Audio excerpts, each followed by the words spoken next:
रब्बे कायनात ने सूरह गाशिया में क़यामत का तज़किरा किया है। वुजूहु यौमइज़िन खाशिआ आमिलतुन नासिबा। बहुत से चेहरे उस दिन यानी क़यामत के दिन, बहुत से चेहरे उस दिन ज़लील और रुस्वा होंगे।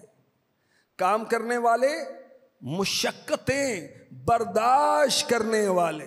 क़यामत के हालात का बयान किया जा रहा है। जो दुनिया में अल्लाह की बारगाह में झुकते नहीं थे, अकड़ते थे, जलील होंगे।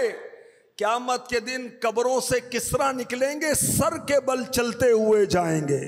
मुंह काले होंगे, हाथ बंधे होंगे, गले में तौक होगा और धुतकारे जाएंगे, उन पर लानत होगी। आमिलातुन नासिबा, वो मुशक्कत भी झेलेंगे मगर जाएंगे जहन्नम में। यहां कौन से लोग मुराद हैं?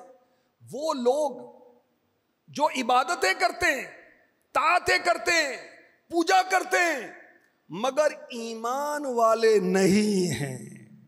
अपनी दारिश में वो इबादत कर रहे हैं, चूंकि वो मुसलमान नहीं हैं इसलिए बावजूद मुशक्कत के जाना उन्होंने दोज़ख में ही है। अल्लाह का शुक्र अदा करें हम मुसलमान, अल्लाह हमारा ईमान पर ही खात्मा करे। अल्लाह का शुक्र है हमारे पास ईमान जैसी दौलत है, वो दौलत जिससे बढ़कर कोई दौलत है ही नहीं। तो वो बदनसीब जिन्होंने ईमान कबूल नहीं किया। ईमान वालों ने गर्मियों में रोजे रखे, गर्मी झेली।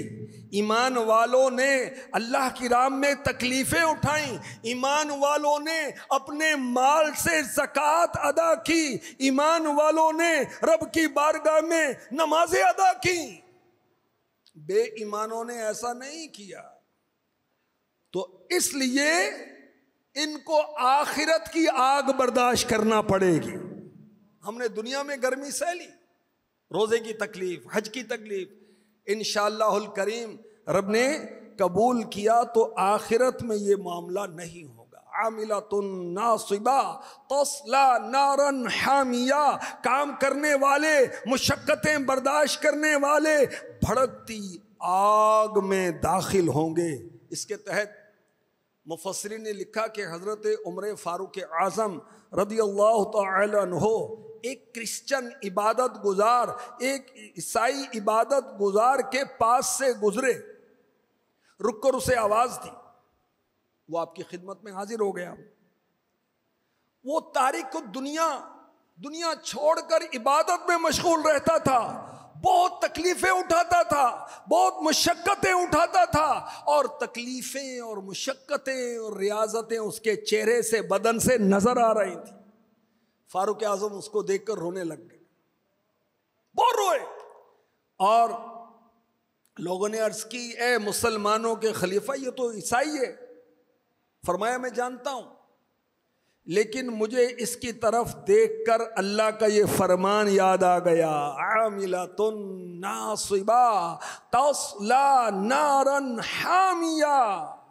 ये मुशक्कत तो बर्दाश्त कर रहा है लेकिन ये जाएगा दोज़ख में। क्यों? कि ये ईमान वाला नहीं। मुझे इस पर तरस आ रहा है कि इतनी मुशक्कत के बावजूद ये जाएगा दोज़ख के अंदर। अल्लाह का शुक्र अदा करेंगे हम ईमान वाले, हम ईमान वाले। इस पर अल्लाह का शुक्र अदा किया करें कि बगैर हमारी तलब के, बगैर हमारी दरख्वास्त के रब्बे कायनात ने ईमान वालों के घर में हमें पैदा कर दिया।